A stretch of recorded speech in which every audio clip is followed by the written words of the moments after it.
अस्सलाम वालेकुम। सलीम बुखारी शो से मैं हूँ सायरा मसूद। शो में मेरे साथ मौजूद है सलीम बुखारी। अस्सलाम वालेकुम बुखारी साहब, कैसे हैं आप? वालेकुम सलाम, कैसी हैं आप सायरा? ठीक हैं? मैं बिल्कुल ठीक हूँ।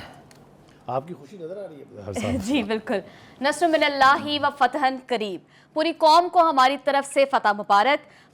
पाकिस्तान की बहादुर मुसल्लह अफवाज को हमारी टीम की जानिब से सलाम। आज के प्रोग्राम में हम बात करेंगे पाकिस्तान के कामयाब ऑपरेशन बनियानुल मरसूस पर। ये ऑपरेशन इतना कामयाब था कि इसने भारत समेत दीगर आलमी ताकतों को अपना पोस्टर चेंज करने पर मजबूर कर दिया है और पूरी दुनिया को ये बात रजिस्टर करवा दी है कि पाकिस्तान का दिफा नाकाबिल तस्खीर है। इस ऑपरेशन के बाद दो बड़ी अहम डेवलपमेंट्स हुई हैं, जिनमें से एक तो यह है कि अमेरिका की जानिब से दोनों ममालिक में सीज फायर के लिए सालिस का किरदार अदा करने का ऐलान किया गया है। साथ ही साथ इस ऑपरेशन का impact America China trade war पर भी पड़ा है। इन सब मामलात पर तफसीलन बात करने के लिए बढ़ते हैं बुखारी साहब की जानिब। बुखारी साहब, प्रोग्राम में से पहले मैं चाहती हूँ कि इस जंग में पाकिस्तानी और भारतीय मीडिया का जो रोल रहा है, आप उस पर बात करें। देखिए, बिल्कुल आपका सही सिमत में सवाल है। इसके ऊपर बड़ा तवील तबसरा करने को दिल चाह रहा है, इसलिए कि पाकिस्तान ने और जो इज़्ज़त कमाई है मार्के की हैसियत से, पाकिस्तान के मीडिया ने भी अपना आप साबित किया है। और ये अब किसी को साबित करने के लिए किसी सबूत की ज़रूरत नहीं है। जंगों में ही पता चलता है कि नेशनल मीडिया जो है, और मुझे खुशी इस बात की है कि नेशनल मीडिया ने तो बिहेव किया सो किया और प्योर प्रोफेशनलिज्म का मुजाहरा किया। हमारे सोशल मीडिया ने भी कमाल कर दी है। वहाँ से भी एक अनगार्डेड बात जो है वो कहीं नहीं गई है। और उसका अगर आप मुआवजा करें हिंदुस्तान के मीडिया से, तो मेरा ख्याल है वहाँ की हुकूमत, वहाँ के अवाम, उन सब का डूब मरने को तो दिल यकीनन चाह रहा होगा। इसलिए कि जिस तरीके से उन्होंने लाहौर में समुंदर कायम कर दिया, लाहौर में अपने बहरी जहाज़ जो हैं बहरिया के वो लंगर अंदाज कर दिए, कराची पर कब्ज़ा हो गया, मिलिट्री लीडरशिप गिरफ्तार हो गई, अडियाला में लोग किसी को निकालने के लिए बाहर चले गए। ये ऐसी ऐसी दरफुंतनियाँ थी जिसने मेरे ख्याल से जितनी ज़िल्लत भारतीय मीडिया ने कमाई है उसका तफसील के साथ जायज़ा लेने को दिल चाह रहा है। लेकिन इतनी बदबूदार किस्म की साफ़त की है, मैं तो अब भारतीय मीडिया को गटर कहूँ, अगर गटर मीडिया कहूँ तो मुझे इसके ऊपर कोई शर्मिंदगी बिल्कुल नहीं है। देखिए, ख़याली मंजरनामा बना के और ख़याली गुफ्तगू करना और ख़याली दावे करना और कोई जवाब भी उसका पेश ना करना, कोई सबूत भी उसका ना देना, जैसी कि मैंने आपको मिसालें दी हैं। आप तसव्वुर कीजिए कि लाहौर में कहाँ से समुंदर आएगा, यानी एक बात नहीं है। उनके मीडिया ने जिस तरीके से थिएटरिकल अंदाज में मज़ाहिया कॉमिक प्रोग्राम चलाए हैं, जिसका तज़किरा भी किया हमारे DGISPR ने भी, तो मुझे उसके ऊपर बहुत हैरत है। इस मीडिया के ऊपर बात करने के लिए हम अपने एक कलीग को अभी कॉल पर लेंगे, लेकिन उससे पहले मैं दो बातें अर्ज़ कर दूँ। एक तो ये कि ये मार्का हक करार दिया है पाकिस्तान की हुकूमत ने, पाकिस्तान की मुसल्लह अफवाज ने। इसको ये जो 5 रोज़ा जंग हुई, जो 5 रोज़ के बाद हमने 5 घंटे में ख़त्म की, तो एक तो ये कि जो ऑपरेशन बनियानुल मरसूस था वो तकमील को पहुंच गया है। तो ये भी एक मरतबा हम मुबारक देते हैं पाकिस्तान की कौम को भी, पाकिस्तान के मुसल्लह अफवाज को भी, पाकिस्तान की सिविल क़यादत को भी, कि उन्होंने ये मार्का जो है इस खूबी से सरअंजाम दिया है कि पूरी दुनिया में हमारा नाम जो हो रहा है। इस पर आर्मी चीफ का शॉट सुनना बड़ा ज़रूरी है। वो आर्मी चीफ का शॉट सुनने से पहले मेरे ख्याल से मैं अगर ये कहूँ अपने प्रोड्यूसर को कि वो ज़रा नवीद चौधरी साहब हमारे बहुत सीनियर साथी हैं, चीफ एडिटर हैं वो, जो हमारा अखबार है सिटी 42, उनको अगर लाइन पर लेके, क्योंकि वो और मैं और हमारे डायरेक्टर न्यूज़ जो हैं वो बड़ा क्लोजली मॉनिटर करते रहे हैं कि पाकिस्तान का मीडिया कैसे बिहेव कर रहा है और हिंदुस्तानी मीडिया कैसे बिहेव कर रहा है। तो ओवर टू नवीद चौधरी साहब, आप बताइए ज़रा। बहुत शुक्रिया भाई साहब जी। आप पाकिस्तानी मीडिया ने तो जो कुछ कहा पूरी दुनिया ने मान लिया, वो ये कायक सामने आ गई। भारतीय मीडिया तो मीडिया था ही नहीं, उसे मीडिया कहना मीडिया की तौहीन है। चंद एक लोग जिनको हम साथी समझते थे वो भी साबित हो गया कि वो साथी नहीं है। बरकत ने क्या किया आपके सामने है। ये RSS के मवाली हैं, जनूनी, जाहिल, गप्पे हाँकना।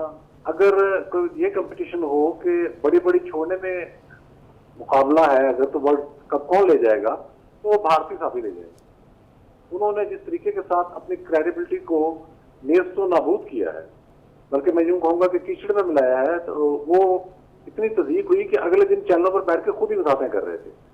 लेकिन जो जो झूठ उन्होंने बोले, उसका कोई सर कोई पैर, देखिए वो एक जंग के दौरान प्रोपेगेंडा हमेशा का हथियार रहा है।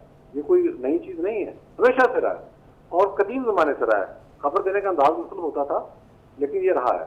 लेकिन जो कुछ भारत के मीडिया ने किया वो तो मीडिया था ही नहीं सिरे से, पूरी दुनिया ने इस बात को तस्लीम कर लिया। चौधरी साहब, मेरी गुजारिश यह है कि भारतीय मीडिया के बारे में तो हम एक पेज पर हैं, हमें पता है जितनी बदबूदार गटर वाली सहाफत उन्होंने की है। पाकिस्तानी मीडिया ने जो बिहेव किया, मेरी तो तवक्कात से वो बहुत हटके है और बहुत कमाल किया है, चाहे वो सोशल मीडिया है, चाहे वो मेन स्ट्रीम मीडिया है। इस पर क्या कहते हैं आप? पाकिस्तानी मीडिया ने बिल्कुल उसी तरह से बिहेव किया जैसे पाकिस्तान की फोर्सेस ने अपनी सलाहियतों का मुजाहरा किया। एक्यूरेसी के साथ, ऑथेंटिसिटी के साथ एक एक खबर दी और कौम को हकीकी जो सूरत हाल से उसे आगाह रखा। आप भी मौजूद थे ड्यूटी पर, रात को मैं भी मौजूद था जिस दिन ये जंग हो रही थी।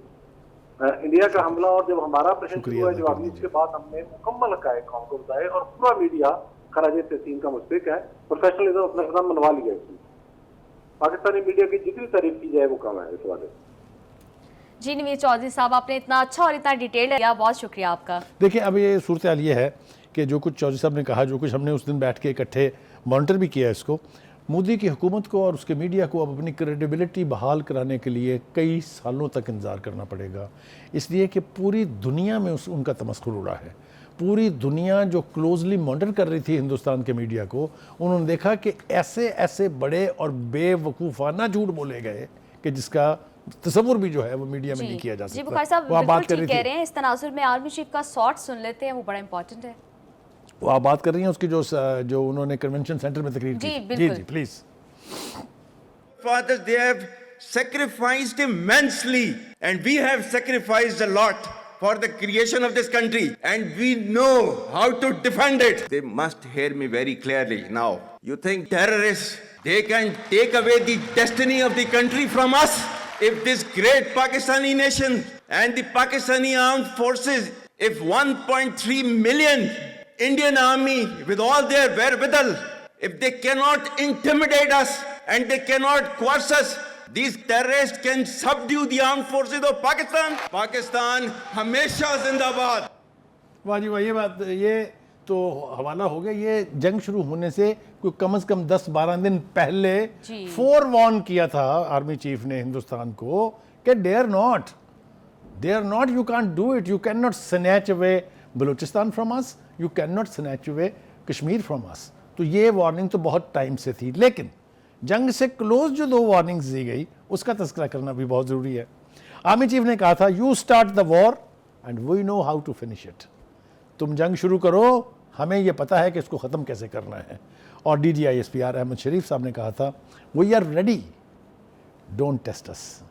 हम तैयार हैं, हमें आजमाना नहीं।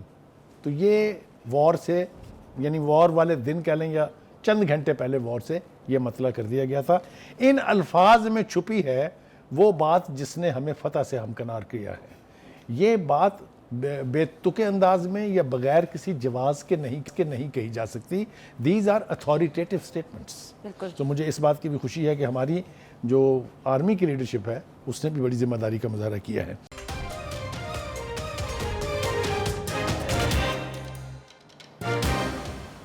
Welcome back. देखिए, भारत को पाकिस्तान की अफवाज के हाथों जिस जिल्लत आमेज शिकस्त का सामना करना पड़ा है, उसको हिंदुस्तान में आइंदा नस्लों को निसाब में पढ़ाया जाएगा। ये सिंबॉलिकली बात कही गई थी, पहले भी कही गई थी पाकिस्तान की तरफ से, लेकिन वो है ना, बनिया जो है ना, उसको जल्दी समझ नहीं आती है। जब तक उसके सर पे लाठी पड़े ना उसको समझ नहीं आती। तो एक तो ये कि फॉल्स फ्लैग ऑपरेशन करके पहलगाम में जिस जंग का आगाज़ किया गया वो गले पड़ गई हिंदुस्तान की, यानी बीजेपी की लीडरशिप के भी, आरएसएस के भी और हिंदुस्तान की मुसल्लह अफवाज के भी। ठीक हो गया जी।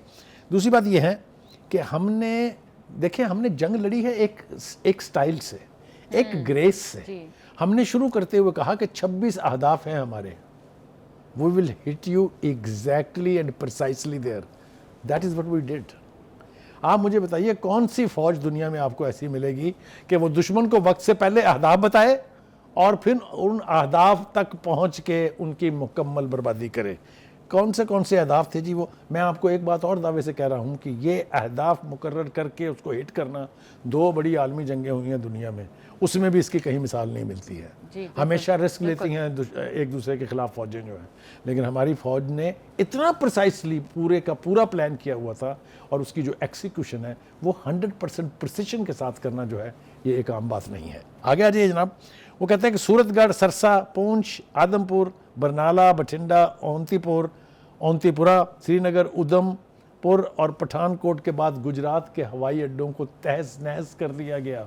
अब ये टारगेटेड ऑपरेशन क्यों था इनके खिलाफ? बिकॉज ये करीब तरीन पाकिस्तान की सरहद के सारे एयर बेसिस थे जहाँ से जहाज़ उड़ते थे हिंदुस्तान के और पेनिट्रेट कर सकते थे। हमने वो बुनियाद ही मिटा के रख दी।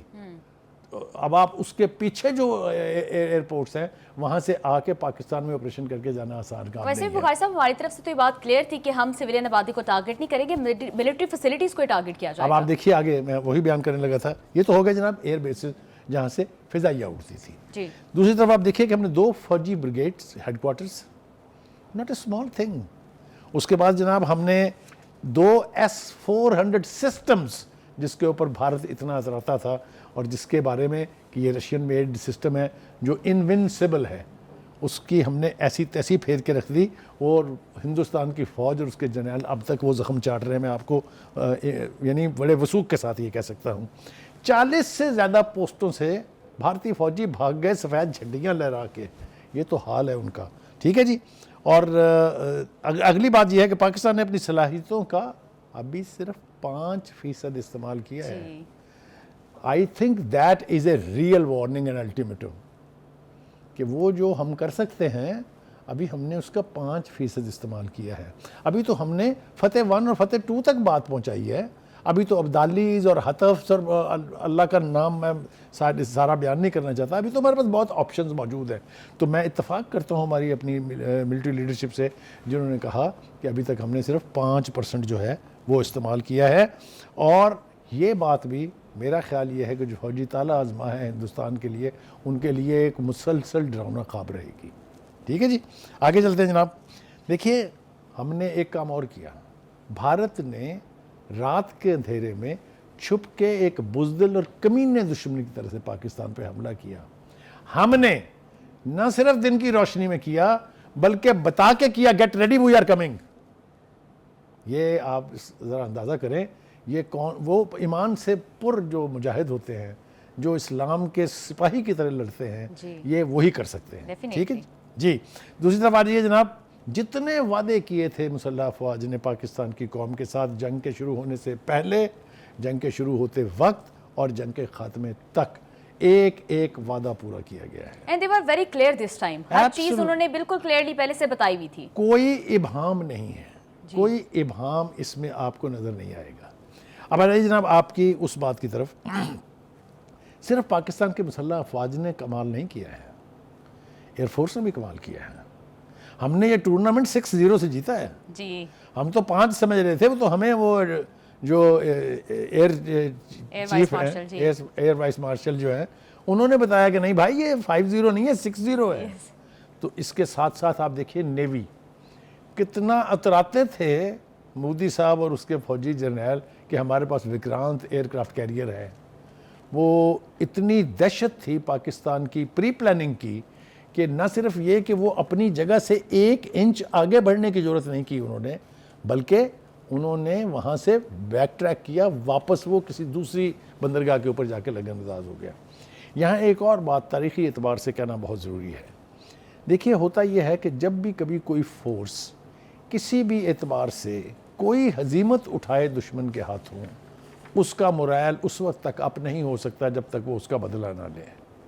हमें हवाले दिए जाते हैं, हिंदुस्तान तो हवाला दे तो हमें समझ आता है, हमें तो बेगैरत लोग जो पाकिस्तान में बैठे हुए बेगैरत नमक हराम है, वो भी हमें 1971 का हवाला देते हैं। उस हवाले का जनाजा निकाल के हमने रख दिया है। Now Pakistan army is the most high moral army in the world and the because most powerful, we have taken yes. revenge from a enemy which is 10 times bigger than us। और जो ये कहता था कि हमारे पास रफेल आ गए हैं, पता नहीं अब कौन सी क़यामत आ जाएगी रफेल से, उन रफेल को आप सब्जियां और फल रख रख के पूजते रहे हैं, उसके सामने हाथ बांध के खड़े होते रहे हैं, उन्होंने गिरते वक्त आपका पता भी नहीं पूछा। तो कहने का मतलब ये है कि ये किसी सूरत हमारा मकसद फ्रांस की तजलील नहीं है, क्योंकि फ्रांस ने तो एक अलग मशीन बना के उनको दे दी, बट वो जो प्रोवर्बियली कहते हैं कि it is not the machine, it's the man behind the machine. तो उस एतबार से हमने जो कुछ अचीव किया है, जो कुछ हम हासिल कर पाए हैं, उसके बारे में मेरे ख्याल से अब किसी से कोई सबूत मांगने की ज़रूरत नहीं है। इसके साथ साथ अच्छा साहब, एक बड़ा इंपॉर्टेंट क्वेश्चन है कि इंडिया का साउथ एशिया में हेजमोन बनने का ख्वाब तो बड़ी बुरी तरह चकनाचूर हो गया है, अब इस खित्ते में बैलेंस ऑफ पावर किस तरह से शेप करेगा? देखिए, गुजारिश ये है कि ये बात बिल्कुल आपकी ठीक है कि वो चौधरी बनने का, बड़ा भाई बनने का बड़ा शौक़ था मोदी साहब को, मोदी साहब की जमात बीजेपी को और उसके गुंडों जो इंतहा पसंद घटिया लोग अकलीतों की ज़िंदगी को अजाब बनाए हुए हैं उनका, कि वो चौधरी हैं इस इलाके के। ये मिथ टूट गई है। इस इलाके में, इस खित्ते में नई रियलिटीज़ पैदा हो रही हैं। आप देखिए, सबसे बड़ा जो एक ग्रुप सामने बनता दिखाई दे रहा है वो है चाइना, पाकिस्तान एंड टर्की। इस जंग में भी आपने देखा कि ये नई अलायंस जो है, तो इसका सबसे पहले नोटिस लिया अमेरिका ने। उन्होंने कहा ये क्या हो रहा है। लिहाजा आपने देखा कि वो प्रेसिडेंट ट्रंप और अमेरिका जो शुरू में कहते थे साडा क्या तल्लक है देना सानू की, भाई लड़ो आपस में तय करो, यही कहा था ना। बिल्कुल। उनका ये तो झगड़ा 1000 साल पुराना है, हमें क्या भाई, आप अपना आपस में तय करें। तो फिर कैसे आ गए प्रेसिडेंट ट्रंप साहब बीच में? क्योंकि नई रियलिटीज़ जो सरफेस कर रही थी, इसने परेशान किया उन्हें, और उनकी परेशानी बिल्कुल वजह है। इसलिए उन्होंने मसला कश्मीर, जिसके बारे में बड़ी तफसील से मैं बात करना चाहता हूँ, वो मसला जो कोल्ड स्टोरेज में रख दिया गया था, वो मसला जिसे शिमला मुआहदे के तहत बायलैटरल इशू करार दे के राज़ी नहीं हो रहा था भारत इसके ऊपर बातचीत करने के लिए, अब वो मसला कोल्ड स्टोरेज से निकल के हॉट प्लेट पे आ पड़ा है। और दुनिया की सबसे बड़ी सुपर पावर जो है वो ये कहती है कि नहीं, इसका हल ज़रूरी है, ये हल नहीं होगा तो इस खत्ते में अमन नहीं होगा। यही तो हमारा मौक़िफ़ रहा है, यही तो हम कहते रहे हैं, और प्रेमिसेस यही रहेगा। अगर प्रेसिडेंट ट्रंप ने सालिस का किरदार अदा करना है, जिसकी आपने बात की है, तो फिर उनको बुनियाद बनानी पड़ेगी सिक्योरिटी काउंसिल की वो 2 रेजोल्यूशंस जिसमें ये कहा गया है कि इस्तिसवा बे राय होगा। ये राइट कश्मीरियों का है कि वो तय करें कि उन्होंने किसके साथ इलाक़ करना है, पाकिस्तान के साथ रहना है या रहना है। अच्छा बुखारी साहब, इस जंग में हमारी सबसे बड़ी अचीवमेंट क्या रही है, ये बताएं। देखिए, हमारी सबसे बड़ी अचीवमेंट का तस्करा मैंने पासिंग वे में तो कर दिया, लेकिन if you want me to be specific, हमारी सबसे बड़ी अचीवमेंट ये है, एक तो हमने दुश्मन को कह दिया है कि dare not look at us again, will fix you right into your spot. और दूसरा सबसे बड़ा मसला जिसका मैंने अभी जिक्र किया, वो है मसला कश्मीर। मसला कश्मीर का उजागर होना। आप देखें कि वो चीफ मिनिस्टर जो है उमर अब्दुल्ला, मकबूजा कश्मीर के जो इलीगली ऑक्यूपाइड बाय इंडिया जो इलाका है, उसने कहा कि पाकिस्तान ने अपना ये वादा कि हम मसला कश्मीर को इंटरनेशनलाइज करेंगे पूरा कर दिया है। I don't think if there could be any greater compliment to us than के मसला कश्मीर जो है, now it is one of the hottest issue जिसके साथ पूरे जनूबी एशिया का अमन जुड़ा हुआ है। जी बुखारी साहब, बिल्कुल ठीक कह रहे हैं। पूरी जनूबी एशिया का अमन जो है वो इस सारी जंग से डिस्ट्रॉय हुआ है।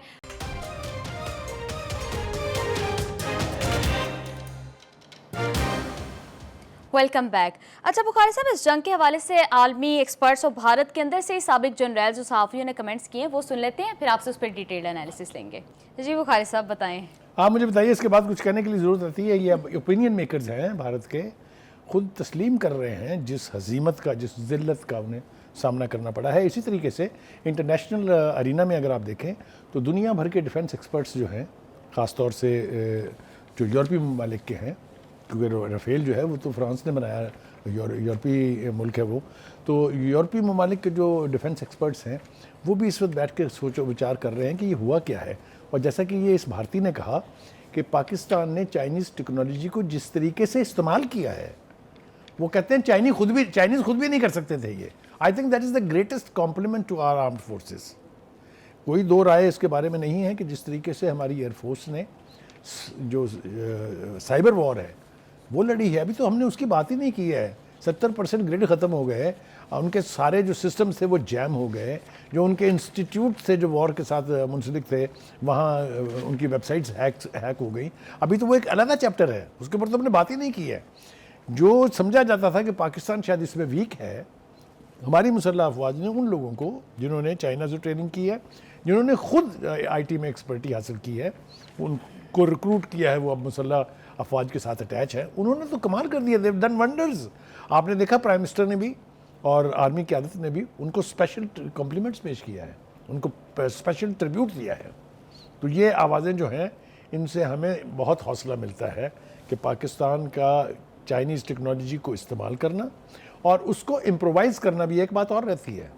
वो ये कि कुछ एक्सपर्ट्स का ख्याल ये है कि हमने जो वेपन्स लिए वहाँ से, जो मिसाइल सिस्टम हमें मिला, हमने उसको इम्प्रोवाइज़ करके और ज़्यादा लीथल बना दिया है। ये भी बात बिल्कुल अपनी जगह दुरुस्त है। ठीक है जी, अब आगे आ जाइए जनाब। मेरे ख्याल से जो सबसे हौसला अफजा बात पाकिस्तान के लिए है वो ये है कि वो कहते हैं ना कि हमें दुश्मनों और दोस्तों का पता चल जाए अगर, तो उससे भी बहुत फ़वाइद हासिल होते हैं। टर्की ने, चीन तो हमारा टाइम टेस्टेड फ्रेंड है, आयरन ब्रदर है, वो तो हिमालय से ऊंचा है, वो समुंदर से गहरा है, वो शायद से मीठा है, वो लोहे से सख्त है, वो रिलेशनशिप के ऊपर तो कोई दो राय हो ही नहीं सकती। लेकिन टर्की ने, आप देखिए जंग के आगाज़ में उसने अपना बैरी जहाज़ भेजा, नेवी का, फुल्ली इक्विप्ड, और जो नई दिल्ली के ऊपर हमारे ड्रोन्स अपनी मर्जी से परवाज़ें करके लहराते फिरे, वो टर्की के मेड हैं। तो टर्की, उसके बाद आज़रबाईजान, जिन्होंने आउटराइटली पाकिस्तान के मौक़िफ़ की जो है वो तायीद की है। तो इस एतबार से हम बड़े फ़ख्र के साथ ये कह सकते हैं कि we have gained a lot because of this war. और एक और एस्पेक्ट जो मेरे ख्याल से अपनी जगह एक आलमी रिकॉर्ड है, 5 दिन तक हिंदुस्तान की अफवाज, हिंदुस्तान की आर्म्ड फोर्सेस, हिंदुस्तान की फ़िज़ाइया कोशिश करती रही कि पाकिस्तान ब्लीड करे कहीं से। लेकिन अल्टीमेटली अपने 5 जहाज़ खोने के बाद, अपने ब्रिगेड हेडक्वार्टर तबाह करवाने के बाद, जब हमने जवाबा गज़ल पेश करने का फ़ैसला किया दुश्मन को बता के दिन की रोशनी में, तो ये भी एक आलमी रिकॉर्ड है कि 5 घंटे में जंग ख़त्म कर दी जाए अपने से 10 गुना बड़े दुश्मन के साथ। तो ये भी अपनी जगह एक बहुत बड़ा रिकॉर्ड है। दूसरी बात यह है कि आपने देखा कि वो जो भारतीय एयरफोर्स के वो भी वाइस मार्शल ही थे, वो जो ब्रीफिंग कर रहे थे उसमें जब सवाल किया गया उनसे कि जनाब ये तो बताएं ज़रा राफेल का क्या हुआ, जवाब सुने। उन्होंने कहा देखिए इस वक्त हालत जंग है, इसमें अगर मैं आपको नुकसान बताऊंगा तो उससे हमारे दुश्मन को फ़ायदा पहुंच सकता है। इसको कहते हैं नाक से लकीरें निकालना। जी बुखारी साहब, यू आर एब्सोल्युटली राइट। भारतीय फ़िज़ाइया के अफसरान की जो मीडिया की गुफ्तगू थी उसमें उनको बहुत एम्बेरस वो नज़र आ रहे थे कि दे आर एम्बेरस्ड।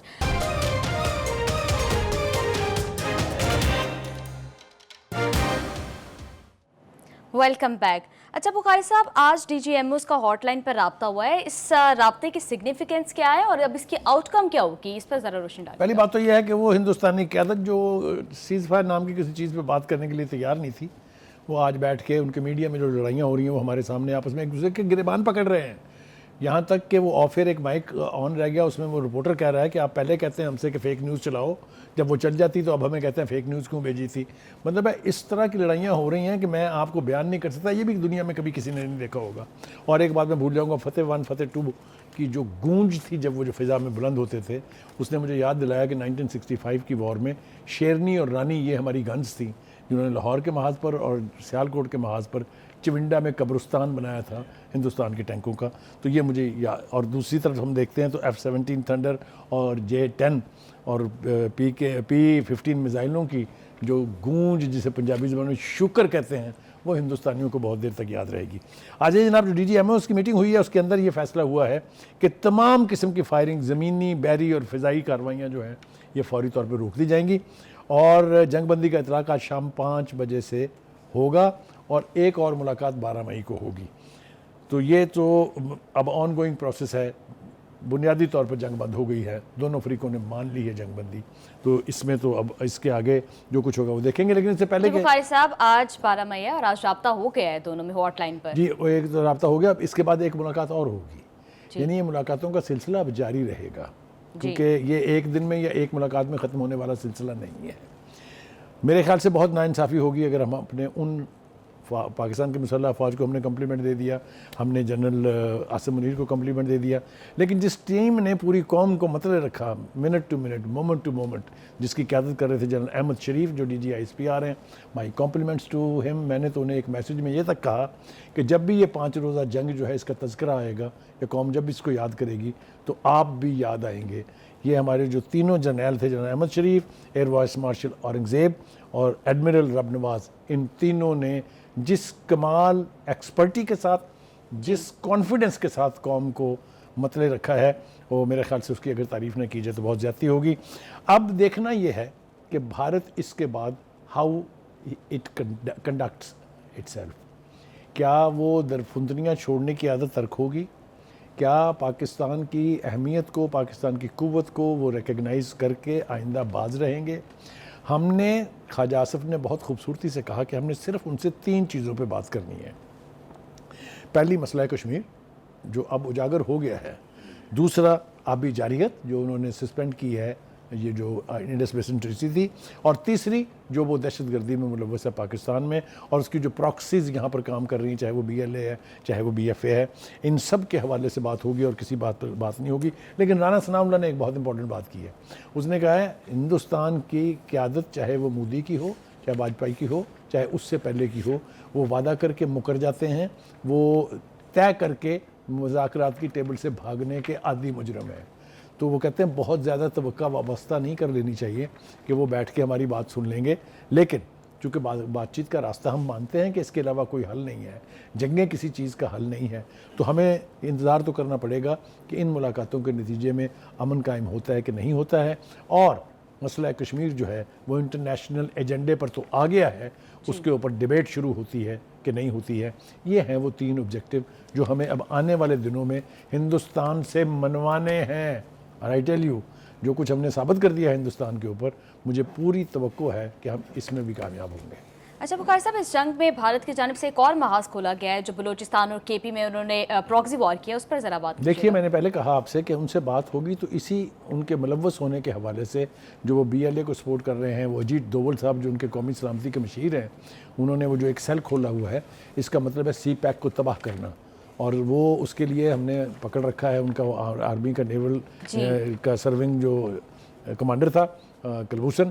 तो किसी सबूत की जरूरत नहीं, उसने जो कन्फेशंस किए हैं वही बहुत काफ़ी है। जी बुखारी साहब, यू आर एब्सोल्युटली राइट।